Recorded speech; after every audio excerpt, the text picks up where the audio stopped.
This course has provided an overview of local youth reference groups and family and friends reference groups and given you some advice on how to plan and implement these in your centre.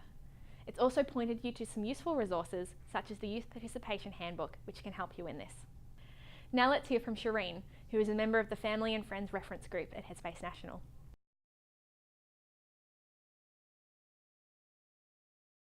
I had a younger daughter, she had a little bit of bullying at school and things, so we'd been involved quite a few years ago, but then my daughter had a breakdown and got diagnosed with general depression, anxiety, pretty much went off the air for quite a few years. So we were visiting a lot and I was very involved in that, and so when this came up quite a few years ago, a local Headspace centre asked if I'd be interested and could they put my name up for it.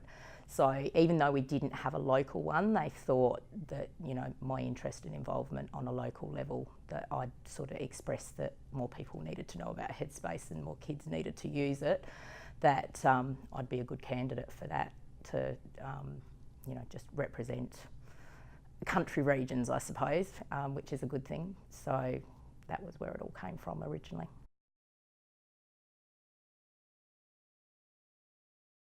I'm currently involved in the GP training project, so a training program being designed for GPs and just being there as the parent voice.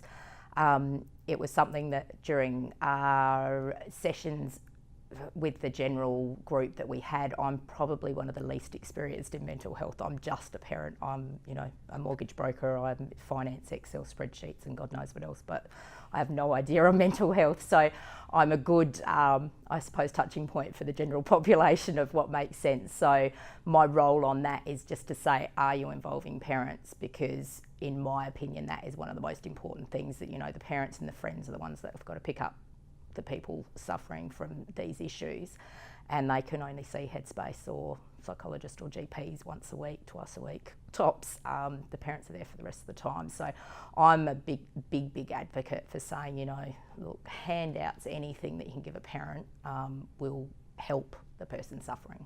So I was involved in going on Studio 10 and promoting one of the campaigns from a parent's point of view on what Headspace had done for us and what I feel it can do for others.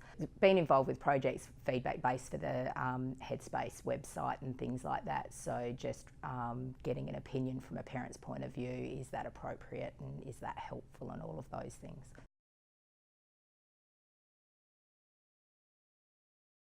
I have got a massive amount of education from it and knowledge that there is something out there that can help, and that we as parents can help in more ways than we think. So we don't have to know what's going on, we just need to know how to pave the way to make it a little easier and make it a bit softer landing sometimes. And sometimes for me, just sitting there and listening has probably been a huge lesson that I've got from being involved on the parents and friends, because obviously you do get a heap more insight than you would just on the everyday feedback, but I've got a wider understanding of what can be done, how you can do it, what you can access, and, you know, I can obviously feed that back to other parents now, which is always helpful.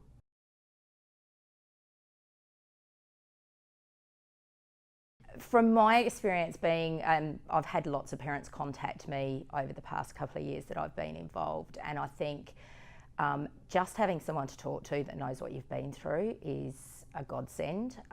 So I've been that to other parents and they've been that to me as well. So sometimes I've been at the Headspace Centre, we don't have a parents group as such at the moment, but I've been involved in the emotion training and you know, things that have come up.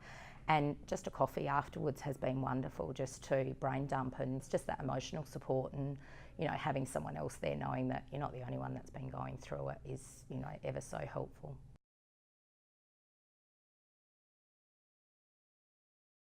I think the centre can benefit by having a more parent input, I suppose, on what they can do to help, because obviously in isolation they are focused on the kids. They don't, it's not their first point of call to involve parents. So for some, I'm lucky our centre is very, you know, parent focused, and no, parent and friends are integral to the treatment of the kids. But I suppose I've spoken to others at sessions within Headspace, and that's not the case across all centres. So I suppose one, it's support for them, that they can have parents involved in just learning how to parent better. Sometimes that might be all that's needed, and if you can do that in an informal way and have the parents supporting the kids, it's better outcomes all round.